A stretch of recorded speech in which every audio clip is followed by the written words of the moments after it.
All right, well, let's go ahead and get started. I just want to say thank you to everyone for coming today to the Federal Reserve Bank of Atlanta's Center for Workforce and Economic Opportunities Ask Us Anything series. Today, we're going to be broadly talking about some lessons from the Great Recession and if there are things that we can learn and take forward in our response to the recovery from the COVID-19 pandemic economic crisis. We're really lucky today to have a couple of people who are going to have been longtime friends of the center, but can provide some perspective on that. And I'll say that just broadly for those of you all that are new and learning about the center, our goals are really to help connect research from across the Federal Reserve System with practice and policymakers. We really focus on thinking about how employment and training help advance and make the labor market work and help connect people to opportunities.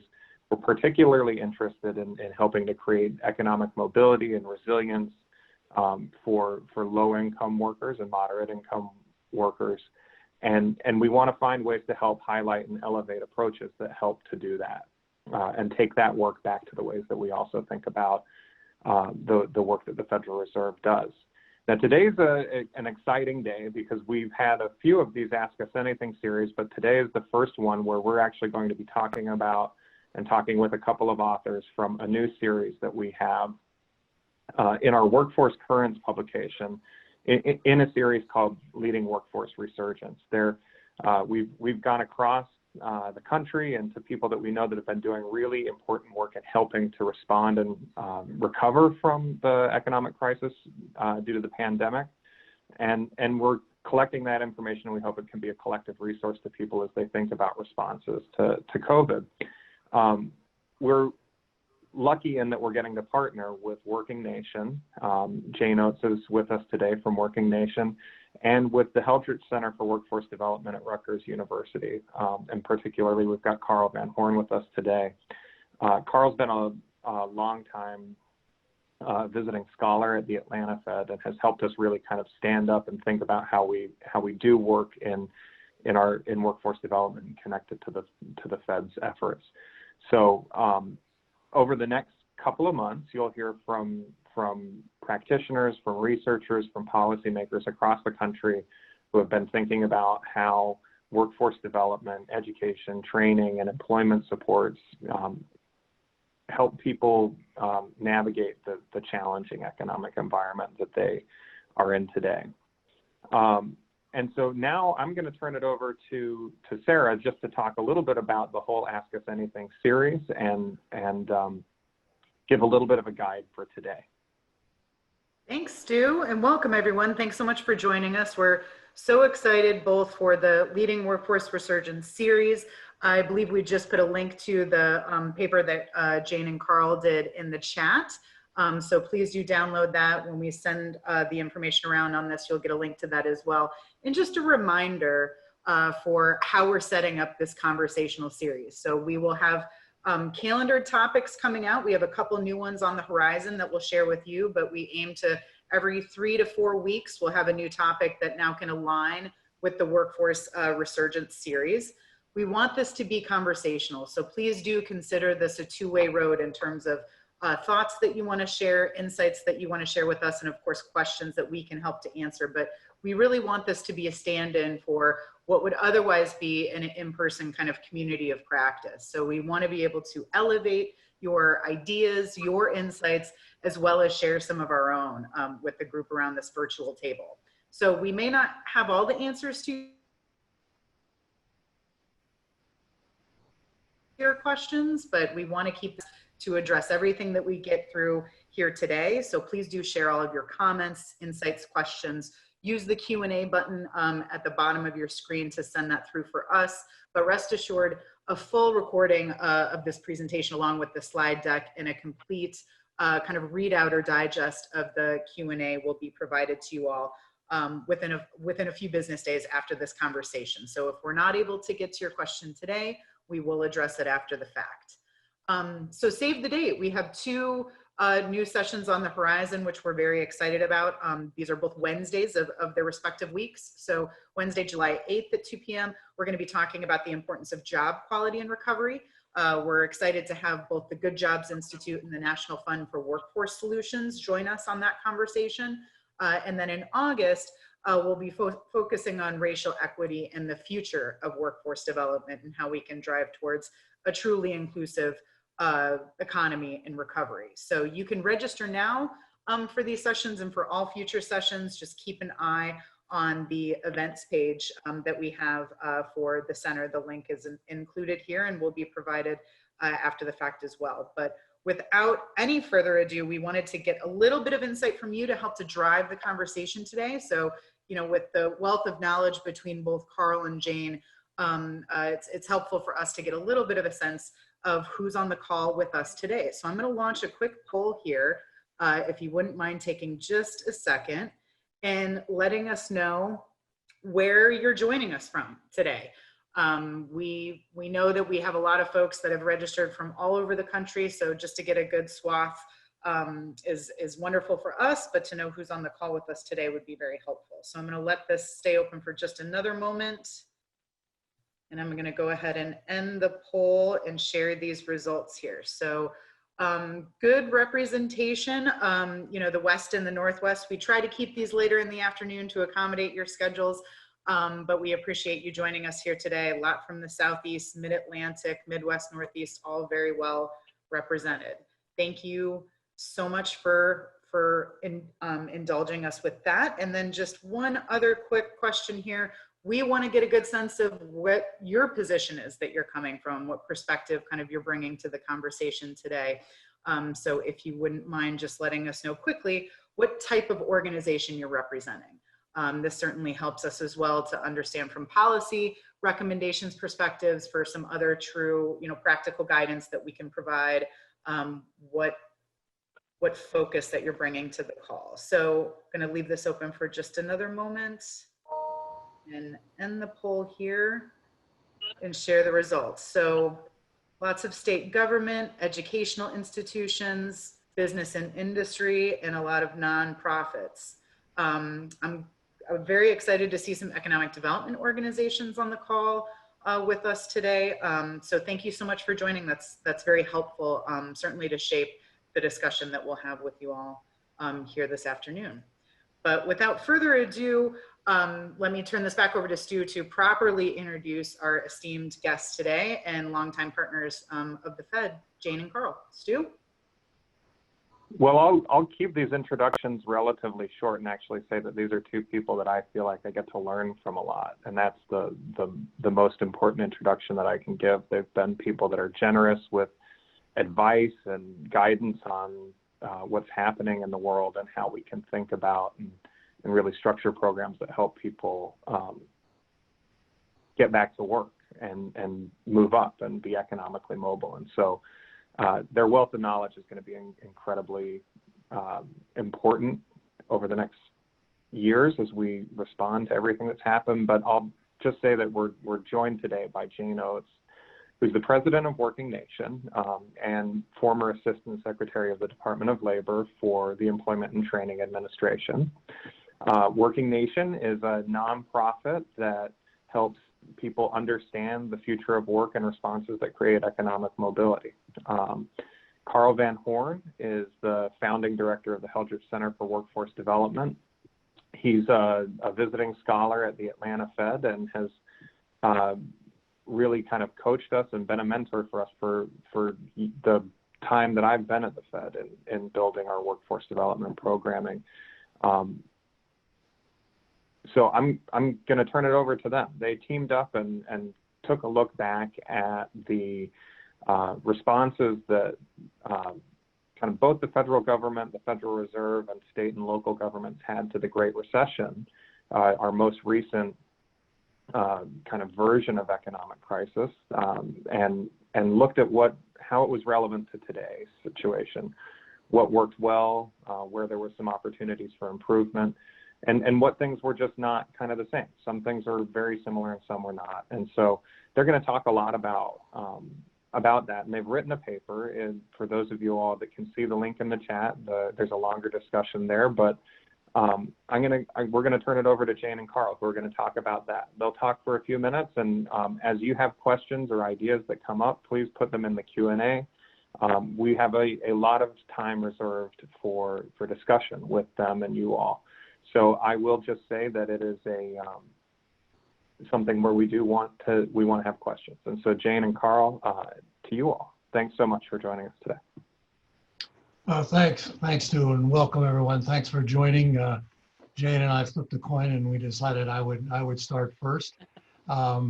I want to thank Stuart and Sarah for setting this up and for this whole series. And as was emphasized before, we do want to get to your questions, but we thought we'd make just a few opening remarks.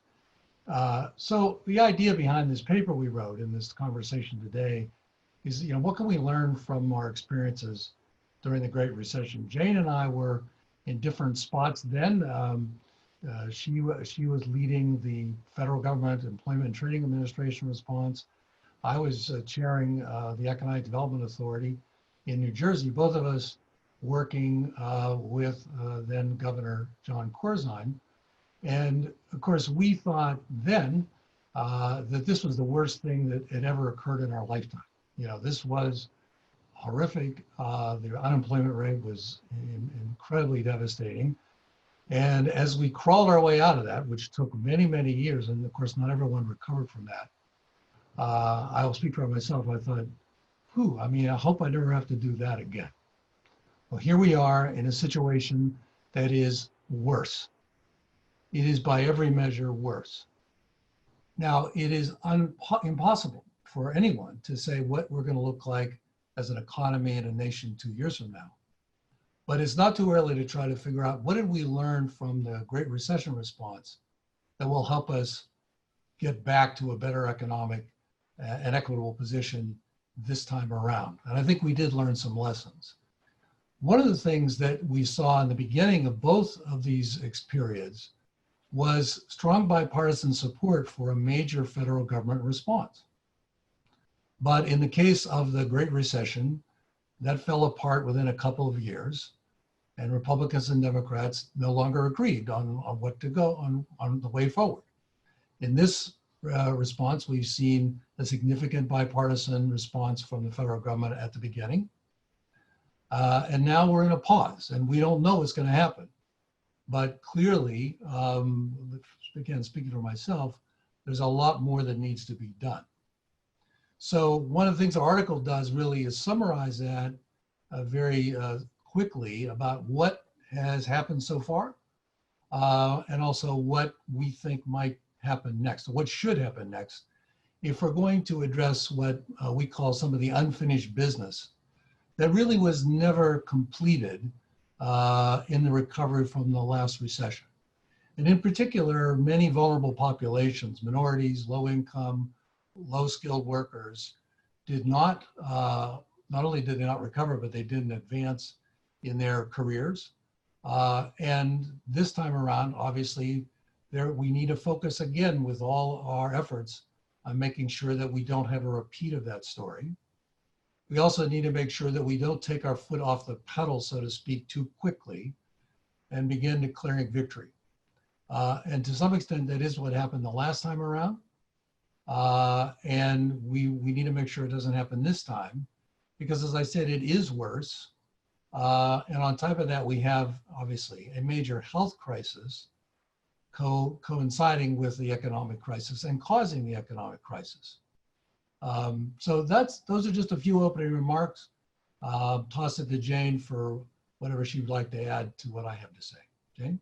Well, first of all, Carl, I have to tell everybody that's with us today what a great partner you have been from the beginning to me, because when I first went to New Jersey under Governor Corzine to do higher education, you were one of my first visitors, and you've been family since then. So this was great. And again, echo your thanks to both Stuart and Sarah. And I would add there, just to the bank, the Federal Reserve Bank in general, they have been so out front, creating new tools for us to work with as we try to figure out what we're going to do to create a more inclusive new normal. So I would go back and say, you know, some of the tangible things that we learned at the federal level coming out of the Great Recession was how great the career staff were. I mean, political people come and go. Those career staff at ETA, world class. And the only people who came close to them were the people who did the UI work in the States. So my one ray of hope is a lot of those people, both at the federal level and state level, are still working, and thank God for that, because they'll help us figure this out if, and the big if is, if leadership listens to them. And I think that's the one thing we need to make sure we're all doing our best to inform leaders in both parties, that the people who really know how to do this are the people doing it at the state and federal level, the career people. So what did they warn us? What did they warn us about? You know, and what did we come out with? Number one, we talked about partnerships. Everything that came out during the Great Recession and for a long time after was about the critical importance of partnerships, public-private partnerships, looking to business to help us figure out and really refine the demand signals, because we didn't know then, and we all know we don't know now. Nobody can predict anything right now. So those partnerships have never been more important. They should include business and education and nonprofits and government where possible. The second thing we learned was really to look forward, to not just go back to training people for where they were laid off, but training them for in-demand jobs in what was then the new economy. And that leads us right to where we are now. We know that coming out of 08 and 09, that in the 10 years that followed, over half, I think the percent, and you guys are better with numbers than I am, is about 52 or 53% of the new jobs that were created did not exist. Those titles didn't exist before the recession.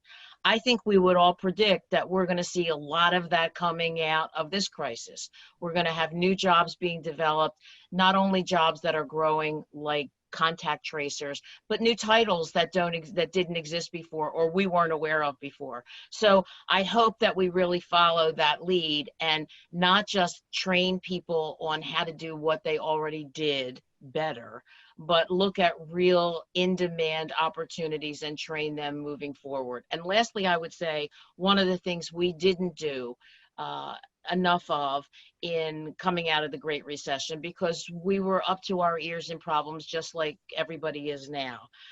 We didn't concentrate as much as we should have on job quality. We got people the first available job to get them back. And I love a term that I heard Matt Siegelman use a few weeks ago called lifeboat jobs. We should really understand some people need to get back to work and they need to do anything that will help them pay the bills, and respect that. But we should also work with those people to have a longer term plan to get them off the lifeboat, learn the skills they acquired in those lifeboat jobs, and take them and kind of move them into a career path that's safer for them and their family in the future. So with that, do we have questions, Stuart, or can Carl and I ask each other questions? No, we have plenty of questions. Okay. So thanks so much for the frame. That was fantastic, and definitely underpins all of the guidance that's in the paper. So we encourage folks to take a look at that. But in the paper, you do come to some policy recommendations: strengthening education and training programs, creating public service jobs, meeting mental health needs, expanding broadband access, and assisting older workers, the long-term unemployed, as well as the recent high school and college graduates. So there's definitely some good guidance in there. And the first question that we got was, what are the lessons learned about what we should not do? In particular, there were some strategies that, came out of the Great Recession that reinforced income equality and racial inequities that we should avoid.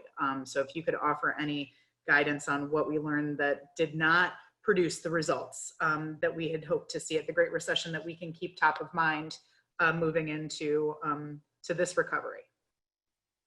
I'll just take a quick stab at that, and it's also in Jane's area of expertise, and that is we have continued in this country to expand access to higher education but not enough about completion of higher education. So there are millions and millions of Americans who have some college but no credential. And those folks tend to be individuals who have other factors that interfere with their ability to finish. It's not because they have that they don't have the ability, but as I like to say, life happens to them. You know, they have a child or a sick relative they have to take care of, or they don't have a car so they can't get to campus and they don't finish. So there were some initial efforts in the Obama administration to address this and at the state level, but I don't think they've been significant enough. So there's just one example where the inequality continues if you don't help those people get to the finish line of having a credential that is marketable and helps them have upward mobility.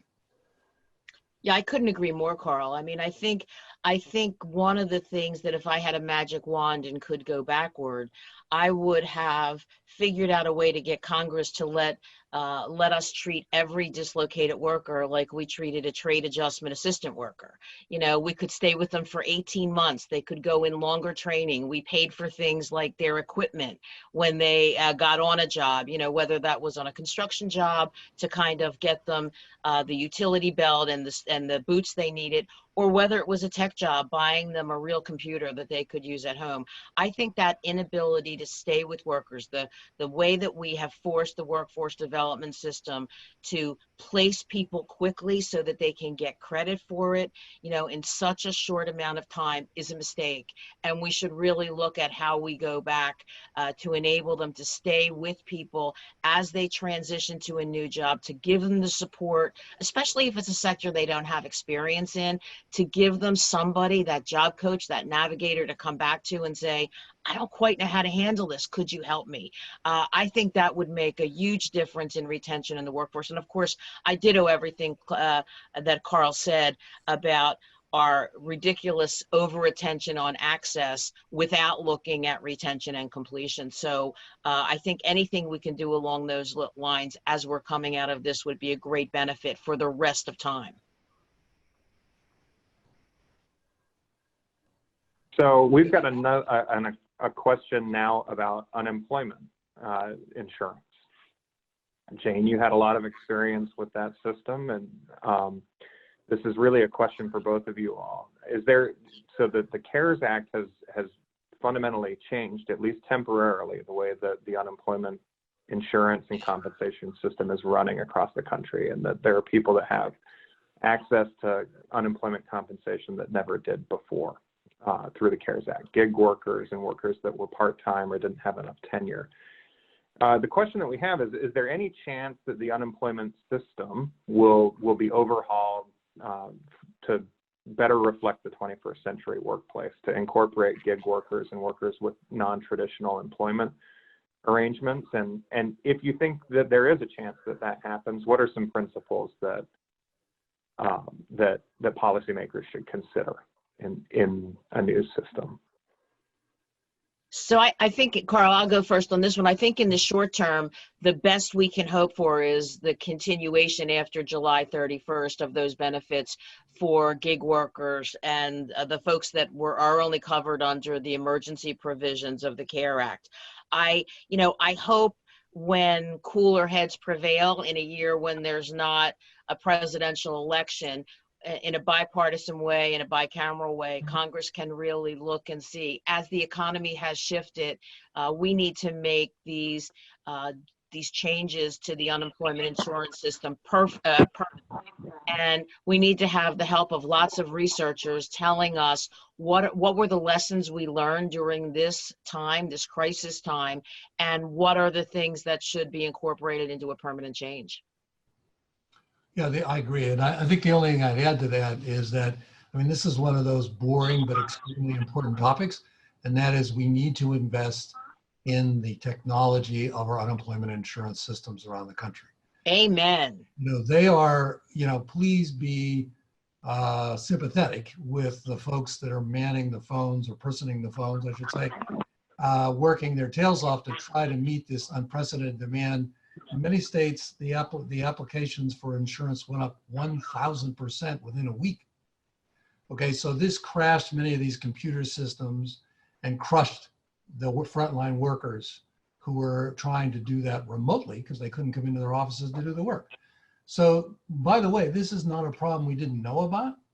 And it never happens because it's expensive to do it.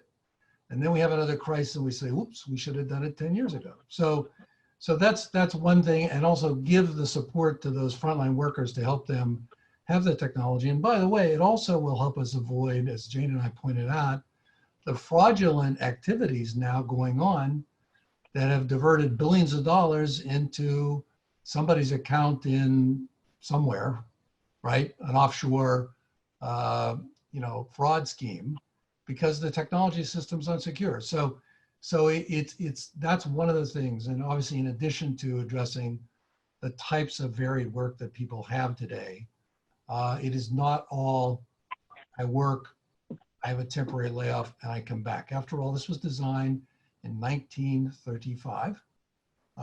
And we're in the 21st Before century. we were born. Even before I was born. And so we have to address these, and I hope we will, because that infrastructure is very important in good times and bad, because obviously people do lose their jobs all the time, not as many as now, but there are folks who need help.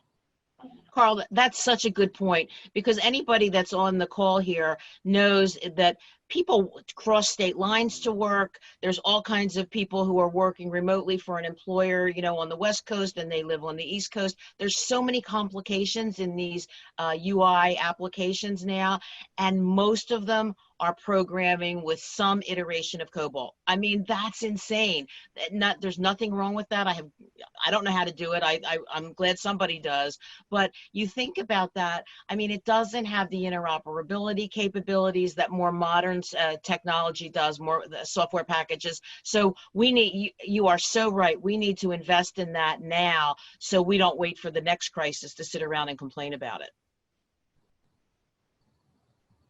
Great. Thank you so much for those comments. And something that you brought up earlier in the conversation, Jane, the lifeboat skills and that concept in terms of thinking about how to get back into a job or to get onto a longer term career pathway. So there's a handful of questions about that, which connects to, the UI and getting them into jobs and looking at different kind of stepping stones. But if you could talk just a little bit about how you see these kind of lifeboat jobs or these lifeboat credentials connecting to longer term educational pathways.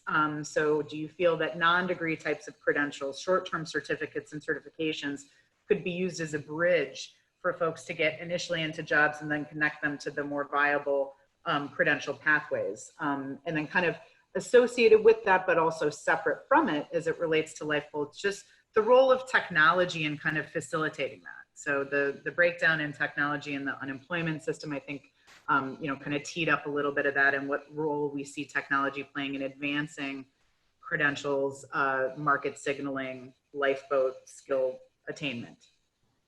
Wow. Okay, I'll start, Carl, and you can think so you can have a smarter answer.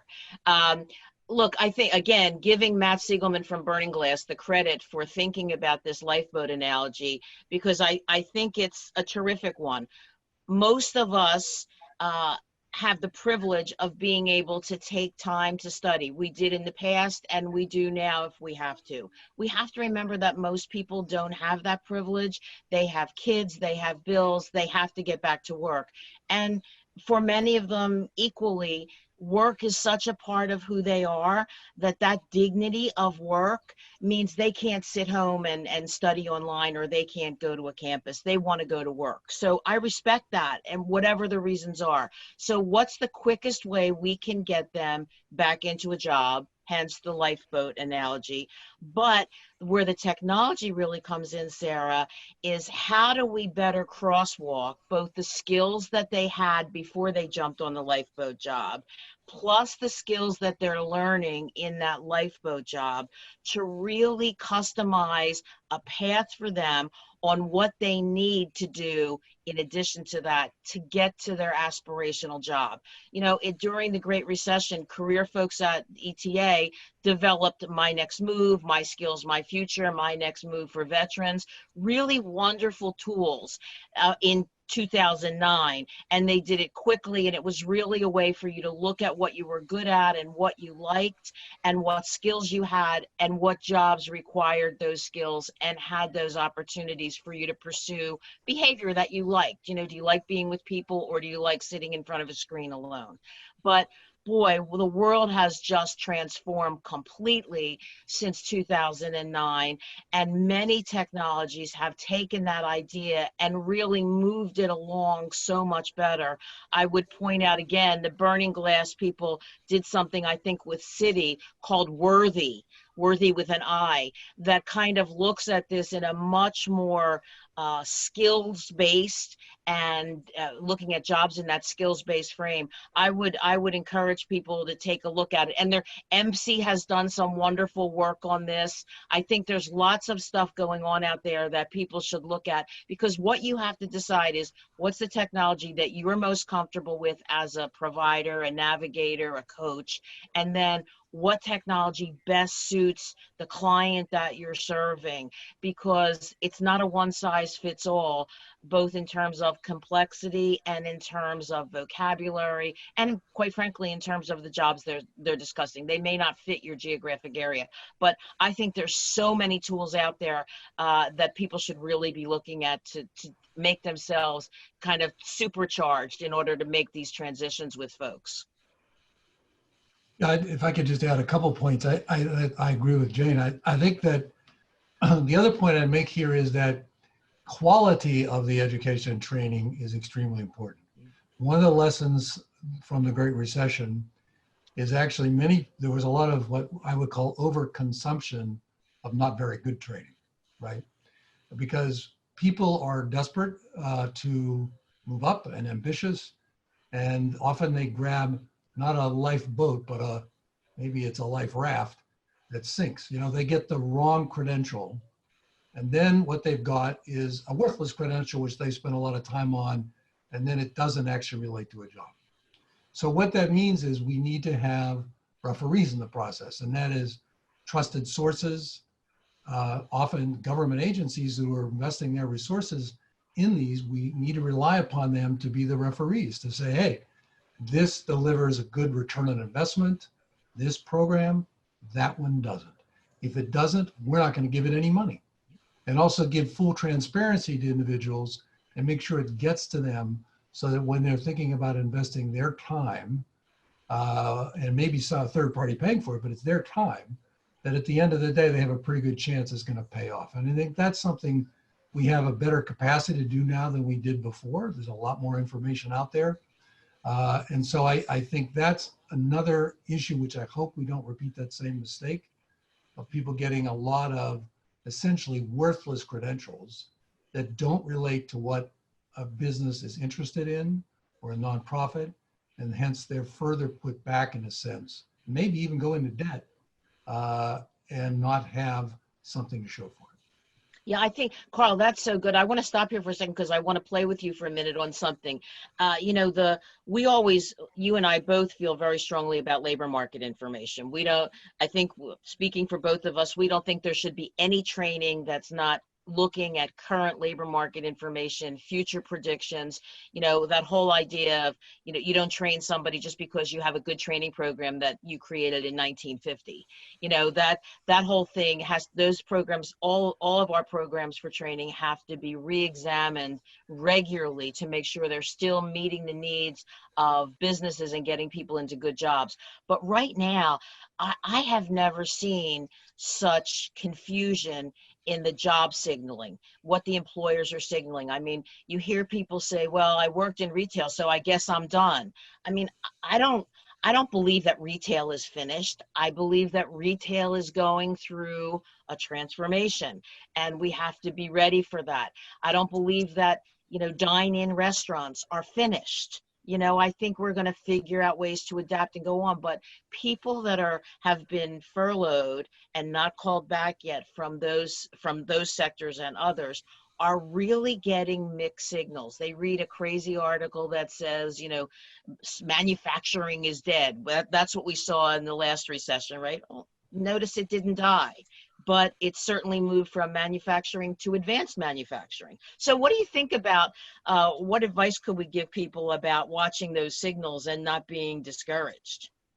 Well, I think what I would say is that in most states, I think labor departments provide very good quality labor market information, which I would use instead of the USA Today article Right. for making your decision. You know, I think it's, I go back to the essential nature of high quality government services. And that's really what most of our labor market information units provide. I think the difference is that we also have other players, if you will, private for-profit players in the space, many of them offering their services to government agencies. But again, it's sorting out the difference between the purveyor of the training versus the person who is your independent advice. And that's the difference. And certainly if an employer says, if you have to have a master mechanic certificate to work in this auto dealership or whatever it is, then obviously that's pretty simple. That's the one you want to get. But in other cases, you know, it could be an employer provided training, but in other cases, you'll have, and it will happen this time too, a lot of institutions, higher education, others, for-profits, bandits, marketing training programs with some, you know, pot of gold at the end of the rainbow. And I simply say that let's make sure that the quality information is coming from our labor market people. Again, they can't predict everything, but they can tell us what are the credentials people are looking for right now. If you look at most of the jobs that were posted in the first month after the closing down of the country, it was in delivery. You know, thousands and thousands of Instacart and all the other services, Amazon and so on. And those jobs, you know, they're paying more than they used to before. And they're even waiving requirements for a commercial driver's license. So in many cases, those are great lifeboat jobs because people could, although I must say they're also putting themselves at somewhat more risk than other people, but that won't last that way forever. There will be other jobs opening up, and there are jobs opening up which require more education and training and have the ability to transfer the skills that you've had in another place to that new opportunity.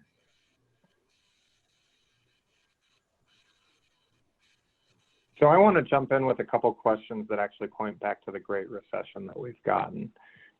One, particularly around labor force participation and its role as a really ascendant statistic that governors began to kind of track very heavily during the Great Recession because of declines in participation, often because of older workers and discouraged workers. What do you think is going to happen? So the questions are a couple. One is what do you think may happen with labor force participation, and what can it tell us today, given the contours of the current crisis? And also, how do we balance engagement in the workforce between older workers and younger workers today? And how do we balance kind of the needs of all of those populations?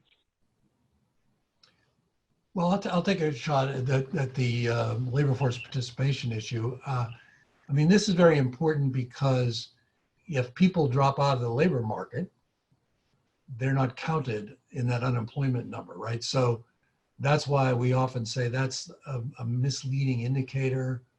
It's also one that lags. So you want to, right now, look at who's registering for unemployment insurance. That's the better number to look at. Going forward, as we recover, we're also going to want to look at the labor force participation. Have people left, retired early, or simply given up when in fact they need to continue working in order to have a family sustaining income and wage, right? Look, there's been lots of research on this, notwithstanding any of the myths you might hear otherwise. Americans do not want to sit home and collect benefit checks. Right. They want to work. Right now, a very large percentage of those people on unemployment insurance are furloughed workers, and they think they're going to come back. The surveys show about 75% of them think they're going to return to work. I hope that's true, but many of them won't. So what happens to them? Do they become permanently out of the labor market? And in the last recession, what we saw as it went on and on, a lot of those workers did stay out, and the longer they stayed out, the harder it was for them to get back in. Because there was a stigma attached to them. Employers said, well, if they're out of the labor market for 2 or 3 years, there must be something wrong with them. When in fact, what it was, they were just misreading the economic situation, that they thought, I can continue to be fill in the blank, whatever it was, and I'll get that job back. And as Jane said earlier, this economy is going to change again this time very rapidly. And so what we want to do, especially with those workers who are at risk of dropping out of the labor market entirely at whatever age, we want to keep them engaged and looking how do they get themselves marketable in the new economy. And I'll stop there and let Jane add or subtract or whatever you want to do, Jane. Never subtract. Unfortunately with this, I have more questions than answers. I mean, I'm going to watch older workers who have always faced some discrimination, but I'm going to watch them to see it's possible that some older workers, 55 and older is how I would define them, may take early retirement if they have a defined benefit plan. So teachers, government workers, they just may throw their hands up and say, you know, I just can't do remote learning in September. I went nuts this spring, I can't do it again. So if they have 30 years and their state contract or their local contract allows them to retire after those years, you may see them taking it. And if that happens, we should watch that talent pool so we can use it because we need them still. But it would be hard for me not to say that my first worry is younger workers. They were hit disproportionately right now. And the youngest of younger workers completely denied the opportunity in most places this summer for summer employment. And those of us who are big supporters of summer jobs for young people know that it not only puts money in their pockets for college, for books, for transportation, but it puts skills in their toolbox, real job skills that they have gotten in those summer job programs for decades.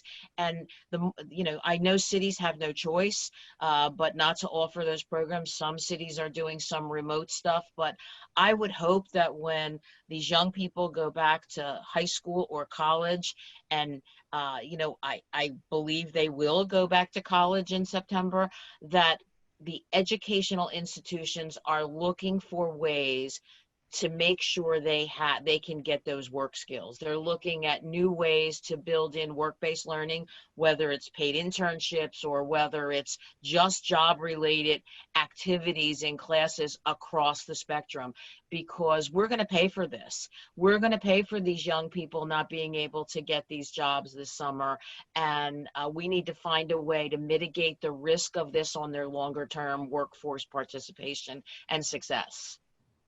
And just to add to that, we also need to worry about a resurgence of loan defaults by students that we experienced the last time around. That's right.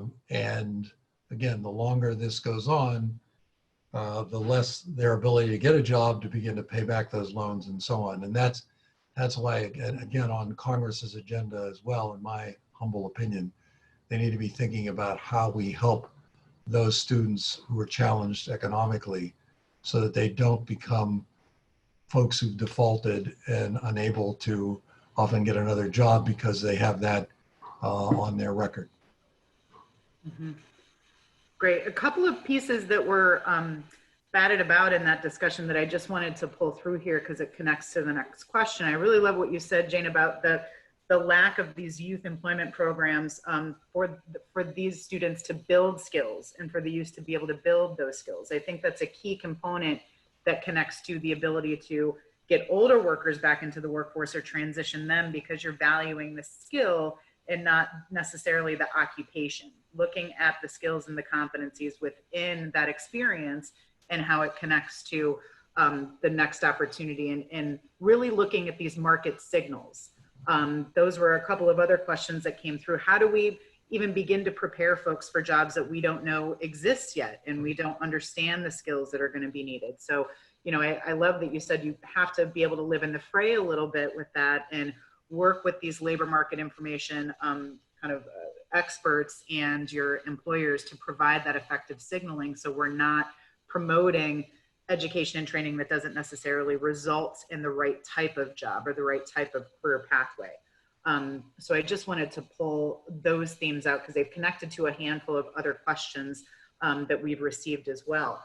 But I want to take a moment and just kind of pull us back to what we need to do to ensure that we do have kind of an equitable and inclusive recovery. And what are some of the ways that the workforce system can go about promoting equitable pathways, equitable recovery, and whether that connects to wraparound supports for these populations and things like that. If you could talk a little bit about some kind of strategies and tactics on the racial equity and inclusion side. Sarah, can I just go back 1 second on the point you made before we get to the next question? Sure.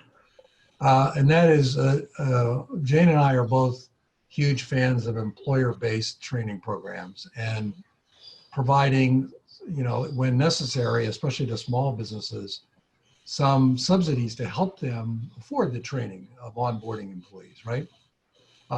And so this is something, again, that it's been in the toolkit for a long time. It falls in and out of favor almost as quick as the weather changes in certain parts of the country. But it really is something, again, we should double down on this time. And if I'll just tie it to the equitable point you made. Small minority women-owned businesses tend to be less than 10 employees.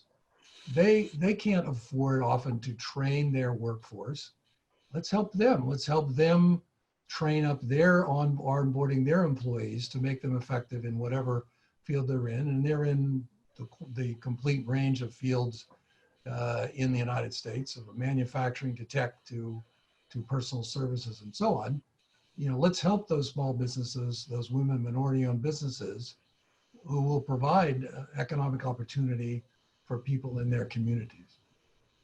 Carl, you bring up such a good point, because in 2008, 2009, ETA was always partnering. I think my people thought that I was insecure because I was always partnering with somebody else. But one of the odd partners that we had is with the Ex-Im Bank, the Export-Import Bank, because one of the ways that we saw building jobs was getting people, small businesses, to learn how to export. You know, so even if they only exported to one country, they could double or triple their market share. So I think that we don't want to ever lose track of the business. But I do want to go back, Sarah, to your question about equity. And this is a hard one, right? I mean, because I don't know who to attribute this quote to, but somebody said this to me a long time ago, and I thank her or him. But they talked to me about the bigotry of low expectations. And it's such a meaningful phrase that sticks with me every day.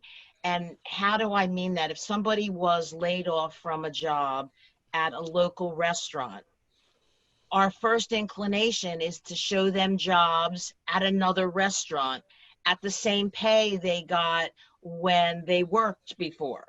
And instead, if we could start looking at what's their skill set and where could that skill set be utilized for a higher salary.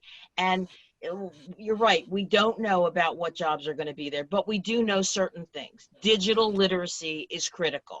Digital is everywhere. When Carl talked about the growth in jobs and delivery service, you know, the big heading for that is e-commerce. Well, you can't work in e-commerce if you don't know how to use the technology.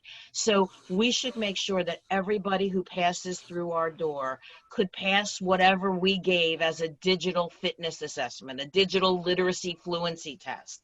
You know, obviously everybody has a smartphone and knows how to get whatever, Uber, food, whatever you want, but do they know how to do that related to a job? And we should figure out how to train them to do that. so they could put it on their resume and maybe go from what they did before with these new digital literacy skills and move into a higher paying job. I think we need to look carefully at growing fields like cybersecurity. Too few community colleges and too few nonprofits are training people to enter that field. And lastly, I would say data analytics. You know, there are so few programs below the baccalaureate level for data analytics. And yet there are lots of good jobs that pay family sustaining wages that could also open that world of data analytics to you. So you could get help from your employer to get your associate's or your baccalaureate or your master's degree in that topic if it was a field that really held interest for you. Yeah, those are great points. I agree with Jane, and I think that it relates to another point that we highlighted in our article about the continuing digital divide in this country. As Jane said, the data show that most people, regardless of income, have some sort of smartphone. That does not make you capable of being a remote worker. That's You right. have to have your own device. It has to have broadband, high-speed broadband access, excuse me. And this is becoming, you know, the new form of discrimination. If you don't have that in your home, you're being left out of the economy. So we really, and this is something which is a state and federal level issue. I've argued that this is a lifeline service in the same way we talked about telephones 50 years ago. You have to have broadband access because that's an essential life support. And that's another, and by the way, it's not that expensive to do it. The cables and wires are all over the country in most cases. It's a particular problem in rural parts of this country, but there are also digital deserts in some of the That's largest urban cities. I'm proud to say as a New Jerseyan that 95% of New Jerseyans have at least the wire into their apartment or home. But that you have to go that last 50 feet. So I'll stop there. So we've got one more question that we want to take, and there's been so many. We will work to answer the ones that we haven't been able to get to today, unless everyone's ready to extend by about 2 hours. We could keep going. But question came in that we have, in common, that we have not done a lot of rethinking of employment and income support. So not only unemployment insurance, but broadly employment and income support. And it's something that needs some serious rethinking, and wanted to see if you all had thoughts on that. Well, I'll just make a quick comment. It's interesting that the Congress passed a income support of $1,200, I think it was, for every family earning less than $100,000 a year. No questions asked. That the idea that if you had proposed that 9 months ago, you would have said, "Oh yeah, that's interesting. You know, that's not going to happen." So there's a toe in the water, but it will take a much more than that. We have bits and pieces in our social safety net to try to address that. It's a mess. It's very hard for people to figure out what benefits are they eligible for. Is this a disincentive or incentive for taking a job? So, you know, this is a huge long-term project, but I think we can do things in the interim just to give people more transparency about what they can in fact benefit from now, even in the patchwork confusing system that we have. Well, and I just think it's crazy that we live in the best country in the world and we're so stupid about certain things. I can work with a woman with 3 children to get her a better paying job, but oops, if she makes $1 over, she loses her food stamps, her WIC, her child care support, and she can no longer go to work. I mean, it's crazy. We should incentivize people making more money, earning more, learning more, so that, but we should recognize that they're not going to make the jump from a minimum wage job, regardless of what that is in your local area, to family sustaining wages in one quick leap.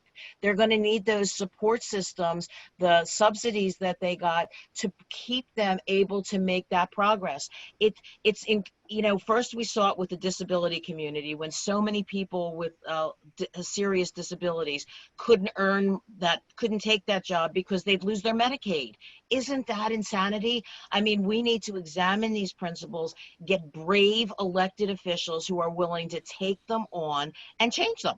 Because I think this is the time, if we waste this crisis, this nightmare, the loss of already over 117,000 Americans, if we waste this and don't really take care of the things, we rip the Band-Aid off. We've seen all the ugliness that has existed. We need to fix it.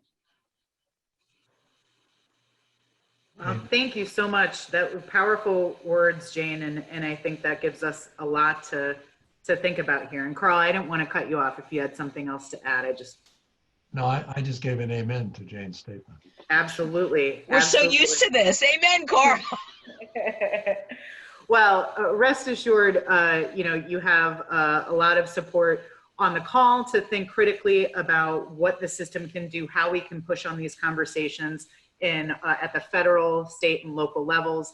And again, as Stuart said, we could be on this call for 4 more hours and still have a ton of other questions that we likely still would not be able to get to. So we really appreciate all of your comments here today. And I would say, if you can, if there's anything that we can leave to the folks on the phone here, if there's one final kind of thought that you want to put in their heads that you think has been overlooked in kind of the static of the chaos that this you know, pandemic has been, what might that be?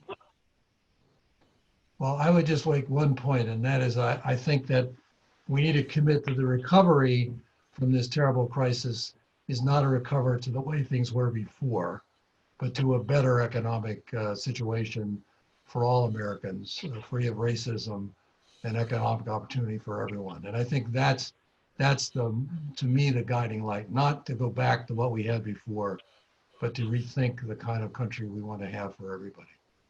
Amen to that, Carl. And the only thing I would add to that is you should use the Federal Reserve Bank's tools like crazy. Their new tool on unemployment is superior, and watch for the articles. I think you're going to love the Resurgence series, and whether you love it or hate it, give us your feedback because we're really all invested in it. The 3 musketeers here, or 4, Sarah. Great. Well, thank you again to so everyone. much. Yeah, and I just also want to highlight too, we can put in the chat and certainly follow up, because the benefits cliff challenge is something that the Federal Reserve in Atlanta has been looking very critically at. And we have a handful of resources that are out there and more to come in the future. I know some other states, we got a comment from Kentucky, has built their own kind of cliff tool to understand where those drops and other support services are. So we agree that's such a critical flaw, essentially, in the way that the system has been set up. So we're looking at that too. But with 1 minute left, again, I can't thank Jane and Carl enough for joining us in the conversation. We have our future sessions coming up in July and August. We'll send all of that detail out to you so you can register. But Stu, I'll hand it over to you to close us out. Yeah, I don't have a lot more to add other than just one more thank you to Jane and Carl for joining us today. Be on the lookout in about a week and a half for a synopsis. We're going to answer questions that we weren't able to get to today. I lost count a little while ago, but you guys are an incredibly engaged audience. We've gotten over 35 pieces of feedback, questions, ideas, things that we can look at.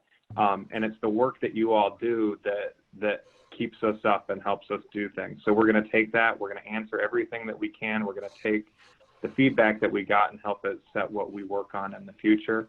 So thank you all. And thank you all for the work that you do. Thank you. Thank you. Have a great afternoon, everyone. Thanks, guys. Bye, everyone.